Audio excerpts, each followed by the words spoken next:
जय श्री कृष्ण।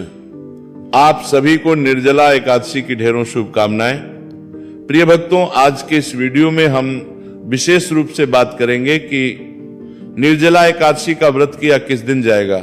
इस वर्ष सभी लोग इस बात को लेकर बड़े असमंजस में हैं कि निर्जला का व्रत 26 मई को है या 25 जून को है, क्योंकि निर्जला एकादशी जो है ज्येष्ठ मास के शुक्ल पक्ष में आती है।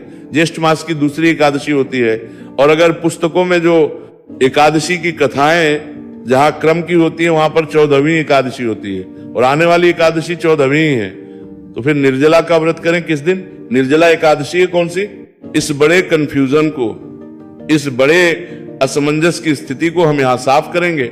शास्त्रीय नियमों के आधार पर आपको बताएंगे कि आपको निर्जला एकादशी करनी कब है और वास्तव में निर्जला एकादशी है कब। इस भ्रम को और अधिक हवा इस बात से मिली कि जो गंगा दशहरा है वो 25 मई को है। जब 25 मई को गंगा दशहरा है तो सभी जानते हैं कि गंगा दशहरे के अगले दिन ही निर्जला होती है। तो क्या 26 मई के नहीं है, या है और नहीं है तो क्यों नहीं है? इन सभी प्रश्नों के उत्तर मैं आज के इस वीडियो में दूंगा आपको। साथ ही आपको बताऊंगा कि निर्जला एकादशी के व्रत में जो सबसे बड़ा प्रश्न है जल का, कि जल कब से छोड़ना है, अर्थात कब, किस समय के बाद जल नहीं पीना। रात्रि को 12 बजे के बाद नहीं पीना, सुबह ब्रह्म मुहूर्त के बाद नहीं पीना। ये इस व्रत का नियम क्या है? इस व्रत के जो नियम है वो शुरू कितने बजे से होते हैं, ये निर्धारण कैसे होता है, ये जानकारी देंगे। जो प्रभु के भक्त व्रत नहीं कर सकते, क्या उन्हें ये एकादशी नहीं करनी चाहिए क्या? और अगर करनी चाहिए तो कैसे वो कर सकते हैं, कैसे वो पुण्य लाभ ले सकते हैं? और जो इस एकादशी पर दिए जाने वाले दान हैं उनमें सबसे महत्वपूर्ण क्या है, कैसे इस व्रत को करना चाहिए, पारण इसका कब होता है, आहार में इसमें हमें क्या खाना चाहिए, और अन्य नियम इस एकादशी के क्या रहेंगे जो दशमी तिथि से आरंभ हो जाएंगे। इस प्रकार से संपूर्ण विस्तृत जानकारी में आपको आने वाली निर्जला एकादशी के विषय में इस वीडियो के माध्यम से प्रदान करूंगा। आपसे निवेदन केवल इतना है कि वीडियो यदि थोड़ा सा भी उपयोगी लगे तो एक बार लाइक अवश्य कीजिएगा और जितना हो सके शेयर कीजिएगा, क्योंकि ये जो प्रश्न है ना ये सबके मन में है, ये कंफ्यूजन सबको है। तो आप उनके मन के इस भ्रम को, संचय को, कंफ्यूजन को दूर करने में सहायता कीजिए। अधिक से अधिक लोगों के पास वीडियो को शेयर कीजिए। चैनल पर नए हैं तो सब्सक्राइब कीजिएगा, क्योंकि ये एक प्रतिष्ठित ज्योतिष संस्थान का चैनल है। आइए प्रिय भक्तों, जानकारी आरंभ करते हैं। निर्जला एकादशी, निर्जला एकादशी जिसका व्रत मुख्य रूप से निर्जल ही किया जाता है, जैसा कि इसके नाम से ही ज्ञात होता है। ये ज्येष्ठ मास के शुक्ल पक्ष की एकादशी कही गई है। इस व्रत की महिमा क्या है? संक्षेप में इसकी महिमा बताऊं तो पुराण बताते हैं कि इस निर्जला एकादशी का एक व्रत कर लेने मात्र से मनुष्य के सभी पातकों का नाश हो जाता है और मनुष्य को पूरी 24 एकादशी करने का पुण्य लाभ होता है। अर्थात इस एकादशी को यदि आपने विधान से कर को लिया, नियम से कर लिया, तो आपको पूरे वर्ष की जो एकादशी का पुण्य है ना वो एक साथ मिल जाएगा, केवल एक व्रत को कर लेने से। तो ये व्रत कैसे करना है? इसके लिए आपको इसको संपूर्ण विधान के साथ करना पड़ेगा। संपूर्ण विधान में जो बड़ा नियम है प्रिय भक्तों वो है जल का। अगर आप इसको निर्जल रहकर पूर्ण रूप से समय के अनुसार पूर्ण करते हैं तो आपको सभी एकादशी का पुण्य फल प्राप्त होता है। निर्जल से अभिप्राय क्या है, कब से निर्जल रहना है? देखिए, आज के समाज में अनेकों भ्रांतियां हैं। आपको कुछ लोग मिल जाएंगे, कहेंगे जी रात्रि को 12 बजे के बाद जल नहीं पीना क्योंकि अगला दिन लग गया ना, तो अब रात को 12 बजे के बाद जल नहीं पीना। कुछ लोग कहेंगे नहीं, हम तो अलग पंचांग से चलते हैं, हमारा हिंदू पंचांग अलग है, वो ब्रह्म मुहूर्त से शुरू होता है। तो आप ब्रह्म मुहूर्त के बाद 4 बजे से जल ना पीजिए, 3:30 बजे से जल ना पीजिए, 5 बजे के बाद जल ना पीजिए। इस प्रकार से लोग आपको बताते हुए मिल जाएंगे। अब मैं यहां बताऊं आपको कि शास्त्रीय नियम क्या है। पुराण कहते हैं कि एकादशी का जो व्रत है ये सूर्योदय से आरंभ होकर और सूर्य उदय तक चलता है। अर्थात जिस दिन आप व्रत कर रहे हैं उस दिन जैसे ही सूर्य उदय हुआ, उदय होते ही आपका वहां व्रत आरंभ हो गया और दिन सूर्योदय तक वो व्रत रहता है, आपको करना होता है। इस समय में आपको सभी नियमों का पालन करना होता है। तो यही निर्जला में नियम रहेगा। जैसे ही सूर्य उदय हुआ उसके बाद आपको सभी नियमों का पालन करना है। अर्थात सूर्योदय से पहले आप जल पी सकते हैं। अगर आपके यहाँ सूर्योदय 5 बजे हो रहा है तो आप 4:45 बजे तक भी जल पी सकते हैं, कोई दोष नहीं है। कोई अपराध नहीं है। 12 बजे का नियम यहाँ लागू नहीं होता, क्योंकि हमारा कैलेंडर जो है वो अंग्रेजों वाला है। हमारे यहाँ पे जो नियम है वो सूर्योदय से चलते हैं, ना कि रात्रि को 12 बजे से। इसीलिए जैसे ही सूर्योदय होगा उसके बाद आपको नियमों का पालन करना है। अब यहाँ पे एक बड़ा जो लोगों के बीच में कंफ्यूजन आ जाता है, लोग क्या सोचते हैं कि अच्छा तो फिर तो ऐसा करते हैं, हम सूर्योदय से पहले कुछ खा भी लेते हैं, ये अनुचित है, शास्त्र इसकी अनुमति नहीं देते। आप अगर उपवास कर रहे हैं तो उपवास को उपवास की तरह कीजिए। क्या सामान्य दिनों में सुबह सुबह 4 बजे उठ के खा लेते हैं? क्या नहीं, ना खा रहे हैं, जिससे कि आप इस व्रत को कर पाए, व्रत में भूख ना लगे। ये तो जल है, ऐसा नहीं करना चाहिए। ऐसे बड़े प्रश्न आते हैं। हमारे पास कुछ लोग क्या करते हैं, सुबह उठ के घी पी लेते हैं। उनको ऐसा लगता है कि इससे ना प्यास लगेगी ना भूख लगेगी। अरे भाई, ये अनुचित है। शास्त्रों में व्रत को एक तप कहा गया है। ये कैसा तप है जहां आप अपने शरीर को पीड़ा नहीं देना चाहते, कष्ट नहीं देना चाहते? कैसा तप है ये? इसीलिए खाना कुछ नहीं है, केवल जल के लिए ये नियम बताया गया है कि आप जल सुबह पी सकते हैं सूर्योदय से पहले तक। आशा करता हूं ये आपको इसका उत्तर प्राप्त हो गया होगा। ये संपूर्ण जानकारी शास्त्रों में वर्णित है, नियमों में वर्णित है, वहां से मैंने आपको बताई है। दूसरा जो बड़ा प्रश्न आ रहा है वो ये कि अब अधिकतर लोग तो निर्जला व्रत कर नहीं सकते, क्योंकि एक तो गर्मी में आती है ये एकादशी। अब सबको, किसी को ऑफिस जाना है, किसी को अपना रोजगार देखना है, अनेकों काम है। अब अगर निर्जल इस व्रत को ना कर पाए कोई, तो और क्या विधान है? क्या उनको ये एकादशी करनी चाहिए या छूट देनी चाहिए, या अगर आप किसी और विधि से करते हैं तो कोई दोष तो नहीं लगेगा? प्रिय भक्तों, शास्त्र कहते हैं कि आपको एकादशी निश्चित रूप से करनी चाहिए।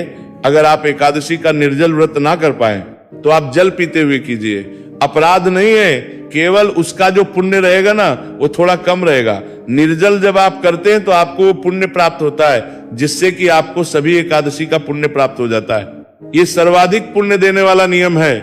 जब आप निर्जल रह के एकादशी का व्रत करते हैं तो आपको 24 एकादशी का पुण्य प्राप्त हो जाता है। अगर आप जल पीते हुए करेंगे तो आपको 24 का तो नहीं होगा, लेकिन एकादशी को करने का पुण्य लाभ अवश्य होगा। तीसरा, आप इसको अन्य एकादशी की तरह भी कर सकते हैं, क्योंकि हो सकता है बहुत से लोग ऐसे भी हो कि नहीं जी, अब हमें कुछ तो खाना ही पड़ेगा, फल खाने पड़ेंगे या दूध पीना पड़ेगा, कुछ ना कुछ आहार देना पड़ेगा। कारण क्या है कि लोगों की बहुत सारी दवाइयां चल रही होती हैं। आज के समय में अनेकों परेशानियां हैं जीवन में, तो ऐसे में लोगों के मन में यही प्रश्न आता है कि बिना खाए तो ऐसी अवस्था में कोई दिक्कत नहीं है, कोई परेशानी नहीं है। आप इसको अन्य एकादशी की तरह फल खाते हुए, दूध लेते हुए कर सकते हैं। बहुत से लोग सिंघाड़े का प्रयोग करते हैं, उसे जो भी सामग्री बनाते हैं उसका भोजन करते हैं, वो भी आप कर सकते हैं। इस विधि से भी आप इसका व्रत कर सकते हैं। हाँ, कुछ चीजों का आपको त्याग रखना है, जैसे नमक आपको नहीं खाना चाहिए एकादशी में। मैं तो कहता हूं किसी भी प्रकार का नमक नहीं खाना चाहिए। कुछ लोग सेंधा नमक के नाम पे, व्रत वाले नमक के नाम पे जो खाते हैं वो भी नहीं खाना चाहिए। नमक नहीं खाना चाहिए, मिर्च नहीं खानी चाहिए। सबसे उत्तम है निर्जल रहते हुए बिना कुछ खाए पिए इस व्रत को किया जाए। दूसरा है कि बिना कुछ खाए पिए पर जल पीते हुए इसको किया जाए। तीसरा है कि फल खाते हुए जल तो आप पी ही रहे, फल आहार करते हुए, फल या दूध का सेवन करते हुए इस व्रत को किया जाए। उसके बाद चतुर्थ श्रेणी में आता है कि आप कुट्टू, साबक, सिंघाड़े आदि से पूड़ी पकौड़े जो भी बनाते हैं वो बनाएं और वो सबका सेवन करें। इसमें एक चीज ध्यान देने वाली बात यह है, मैंने पीछे भी शास्त्रों से जानकारी जब दी थी, वर्णन बताया था श्लोक, कि एकादशी का जो पुण्य है ना वो उसके कठिनता पर है कि आप कितना कठिन व्रत कर रहे हैं। जितने अधिक कठिन नियमों का पालन करते हुए व्रत करते हैं उतना अधिक पुण्य प्राप्त होता है। आपका पुण्य जो है वो आपके आहार के अनुसार घटता चला जाता है। जो आप सामान्य एकादशी में सब कुछ खाते पीते जो व्रत करते हैं ना, इससे केवल आपको 25% पुण्य ही प्राप्त होता है। फिर लोग कहते हैं जी हम इतने समय से एकादशी कर रहे हैं। देखिए, हमारी तो ये इच्छाएं पूरी नहीं हो रही, संकट दूर नहीं हुई, ठीक है, लेकिन आप ये तो देखिए ना कि जो विधान कहा गया है एकादशी का वो क्या है। इसीलिए आप जैसा व्रत करेंगे वैसा आपको पुण्य है, पर यह नहीं है कि आपको पुण्य नहीं मिलेगा। इसीलिए आपको व्रत अवश्य रूप से करना चाहिए। एक बड़ा प्रश्न आप सबकी ओर से हमारे पास ये आया कि पंडित जी हमारी दवाइयां चल रही होती है तो क्या हम दवाई ले और सकते हैं? देखो, जो लोग निर्जल व्रत कर रहे हैं ना उनके लिए भी बात बताऊंगा, और जो लोग कर रहे हैं जल पीते हुए कर रहे हैं उनके लिए भी शास्त्र और पुराणों में वर्णन है कि औषधि के लिए कोई भी रुकावट नहीं है, किसी प्रकार का ये अपराध नहीं है। औषधि आपको अवश्य रूप से लेनी चाहिए, औषधि लेने में कोई मनाही नहीं है। अब कहेंगे जी निर्जल व्रत है तो जल से ही औषधि ली जाती है। हाँ, औषधि के लिए आप जल का पान कर सकते हैं, उससे आपका निर्जल व्रत भी खंडित नहीं होता, ये शास्त्र कहते हैं। मैं अपने आप से नहीं बोल रहा हूं, पुराणों में वर्णन है इसका। इसीलिए जो भी हमारे भाई बंधु माताएं बहनें जिनकी दवाइयां चल रही हैं, किसी भी प्रकार की कोई है औषधि का अभिप्राय है जो आपकी जीवन रक्षक प्रणाली के लिए है, ऐसा नहीं कि हमारे सौंदर्य प्रकरण हम खूबसूरती बढ़ाने के लिए किसी और प्रकार का मल्टीविटामिन खा रहे हैं, उन औषधियों के लिए नहीं। ऐसी कोई भी दवाई चल रही है जो किसी बीमारी से संबंधित है, जो आपके जीवन रक्षा प्रणाली से संबंधित है, तो आप उन दवाइयों को ले सकते हैं और जल पीते हुए भी ले सकते हैं, उसमें कोई अपराध नहीं है। और एक और जल का इसमें पान कहा गया है, जो निर्जल व्रत करते हैं तब भी कर सकते हैं, वो है आजमनी। जब आप पूजन करते हैं ना, प्रातः काल का पूजन करेंगे। एकादशी को मैं सदा विधान बताता हूं, पूजा विधि भी बताता हूं। तो जब आप शास्त्रीय विधि से पूजन करते हैं तो आरंभ में अलाजमनी की जाती है, 3 बार जल पिया जाता है। तो इस जल के पीने में भी कोई दोष नहीं है, ये जलाजमी करने के लिए शास्त्रों में विधान है। निर्जला एकादशी या निर्जल व्रत अगर आप कर रहे हैं, उसमें भी ये जलाजमी करनी चाहिए। ऐसा नहीं कि वो जल जाएगा आपके मुंह में, तो उससे व्रत खंडित होगा। ये पूजा का विधान है, ये नियम है। व्रत का ध्यान दीजिएगा, उसमें एक सीमा बांधी हुई है। शास्त्र कहते हैं कि 6 जल आपके लिए अनुमति है। अब जल आज के समय में कैसे नापेंगे? जल देखो, मैं एक आपको अंदाजा देता हूं, लगभग 6 बूंद जल आप ले सकते हैं। तो एक बार जलाशमणि ले रहे हैं, 2 बूंद जल से, फिर 2 बूंद जल से, फिर 2 बूंद, 2 बूंद जल जब आप लेंगे आचमनी के रूप में, तो 3 बार में इतना हो जाएगा जो छोटी आचमनी बनी आती है। अगर आपके पास वो होगी तो उस आचमनी में लगभग 2 बूंद जल ही आता है। तो इस प्रकार से आप जल आचमनी कर सकते हैं। मैं पूजा की विधि में आपको बताता हूं उस समय पे कि आपको इतना ही जल लेना जिससे कि आपका व्रत खंडित ना हो। तो इस प्रकार से आप इस व्रत को करेंगे। इस व्रत में आपको सायं काल को कीर्तन करना चाहिए, कीर्तन का बड़ा फल कहा गया है। और रात्रि काल को जागरण करना चाहिए, इसका पुण्य फल अत्यधिक कहा गया है। कीर्तन अगर आपके आसपास मंदिर है तो वहां होते होंगे, आप वहां जा सकते हैं। अगर आसपास मंदिर नहीं है, कीर्तन नहीं होते हैं, तो मैं आपको एकादशी पर एक वीडियो बनाता हूं जिसमें वो सभी स्रोत और पाठ होते हैं जो आपको एकादशी का पुण्य फल देते हैं। भगवान नारायण स्वयं कहते हैं कि या तो मनुष्य को नाच गा के कीर्तन करना चाहिए, अन्यथा इन स्तोत्र पाठ को सुन के वह कीर्तन का पुण्य फल प्राप्त कर सकता है, या इनको पढ़ के। तो मैं आपके लिए एक ही वीडियो में वो सारे स्रोत और पाठ अपलोड कर देता हूं, जिससे कि आप उनको सुन के घर बैठे कीर्तन का लाभ ले पाते हैं। और उन्हीं में से स्रोत और पाठ जो है वो रात्रि जागरण को सुनना परम होता है, तो रात्रि जागरण को भी आपको उस वीडियो का लाभ लेना चाहिए। जो भी हमारे साथ भक्तगण व्हाट्सएप के माध्यम से जुड़े हैं, उन सबको वो सीधा भेज दिया जाता है। प्रत्येक एकादशी पर आपको उसका खूब लाभ लेना चाहिए। और अगले दिन सूर्योदय से पहले आपको उठना चाहिए और व्रत का पारण पूजन करना चाहिए। पूजन करने के बाद ब्राह्मण को दान दक्षिणा आदि देने के बाद फिर आपको व्रत का पारण करना चाहिए। ये विधान है इस निर्जला एकादशी को करने का। पारण की विधि क्या है, पारण कैसे करना है, इसकी जानकारी मैं समय आने पर आपको अलग से वीडियो के माध्यम से दे दूंगा। और पूजा विधि क्या है, इसकी जानकारी भी मैं आपको अलग से पूजा विधि के वीडियो में दे दूंगा। निर्जला एकादशी के बहुत से वीडियो अभी आने वाले हैं। अब मूल विषय पे आते हैं कि व्रत आपको करना कब है। प्रिय भक्तों, शास्त्र कहते हैं कि निर्जला एकादशी का जो व्रत है, ये ज्येष्ठ मास के शुक्ल पक्ष की एकादशी को किया जाता है। ज्येष्ठ मास के शुक्ल पक्ष की एकादशी को इसी दिन ये व्रत पान में भीम ने किया था, बाकी पांडवों ने किया था, इसीलिए इसको भीम एकादशी या पांडव एकादशी के नाम से भी जाना जाता है। यही वो दिन होता है जब वो योग बनते हैं, वो नक्षत्र होते हैं जो इसको सर्वाधिक कल्याणकारी बनाते हैं। बहुत से दर्शक कहेंगे पंडित जी शुक्ल पक्ष तो आरंभ हो ही गया है, क्योंकि अमावस्या निकल गई। अमावस्या के बाद जो पक्ष आता है वो शुक्ल पक्ष होता है। निश्चित रूप से अमावस्या के बाद शुक्ल पक्ष होता है, लेकिन आप सभी जानते हैं कि इस वर्ष अधिक मास है।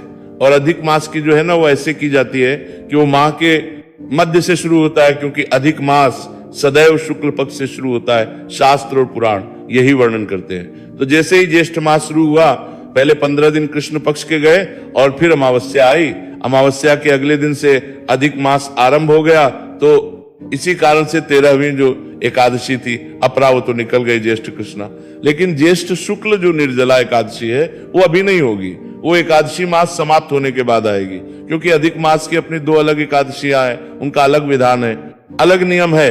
इसके विषय में मैंने जानकारी आपको अपलोड कर दी है, उसका लाभ लीजिएगा कि ये जो एकादशी है अधिक मास की ये किस प्रकार से करनी है। आने वाली एकादशी है पद्मिनी एकादशी, जो कि व्रत किया जाएगा 27 तारीख को। 26 तारीख को सूर्य के मुख से एकादशी है, पर इसका व्रत 27 को अधिक उत्तम है, वो मैंने उस वीडियो में विस्तार से समझाया, उसको समझिएगा कि क्यों 27 को करना है।